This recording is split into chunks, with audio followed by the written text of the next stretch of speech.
નમસ્તે મિત્રો, આજથી ગુજરાતના ઘણા બધા જિલ્લામાં લોકડાઉન અંગે નિર્ણય લેવામાં આવ્યો છે। સાથે સાથે પાન મસાલા ચાની દુકાનો પણ બંધ કરવામાં આવી છે। કેમ આ નિર્ણય લેવામાં આવ્યો છે, કેમ આ નિર્ણય લેવાની જરૂર પડી છે, તેની તમામ માહિતી તમને આજના વિડીયોમાં આપીશું। તો મિત્રો, વિડીયોને ધ્યાનથી અંત સુધી જરૂર જોજો। મિત્રો, કોરોનાની કપરી પરિસ્થિતિની અંદર અત્યારે ગુજરાતની અંદર ના છૂટકે ફરીથી લોકડાઉન કરવામાં આવી રહ્યું છે, તે અંગેની તમને ડિટેલમાં માહિતી આપીશું।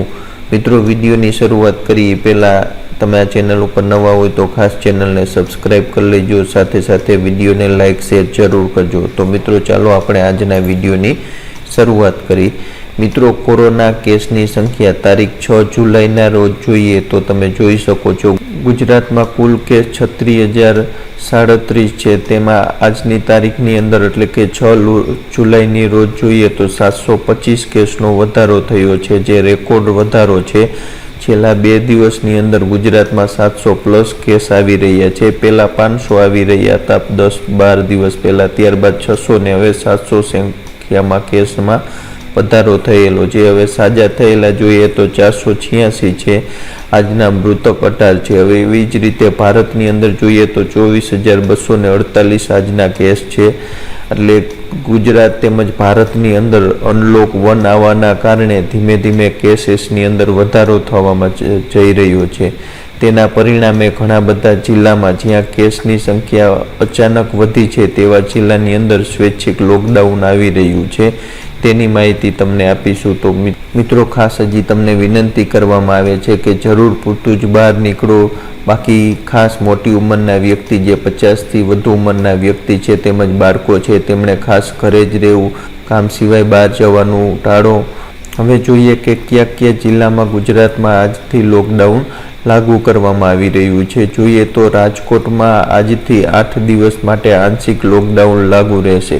મિત્રો, રાજકોટની અંદર સંપૂર્ણ લોકડાઉન તો લાગુ નહીં રહે, પરંતુ 8 દિવસ પૂરતું આંશિક લોકડાઉન લાગુ રહેશે। તેની અંદર જોઈએ તો જિલ્લા કલેક્ટર દ્વારા પાન મસાલા ચાની લારી છે તે બંધ રાખવાનો નિર્ણય લેવામાં આવી રહ્યો છે। ખાસ જિલ્લા કલેક્ટરનો આદેશ છે કે 8 દિવસ માટે ચાની લારીઓ અને જે પાન મસાલાની દુકાન છે તેને સંપૂર્ણ બંધ રાખવામાં આવશે, કેમ કે આ દુકાનો ઉપર વધુ પડતી ભીડ જોવામાં આવેલી હતી।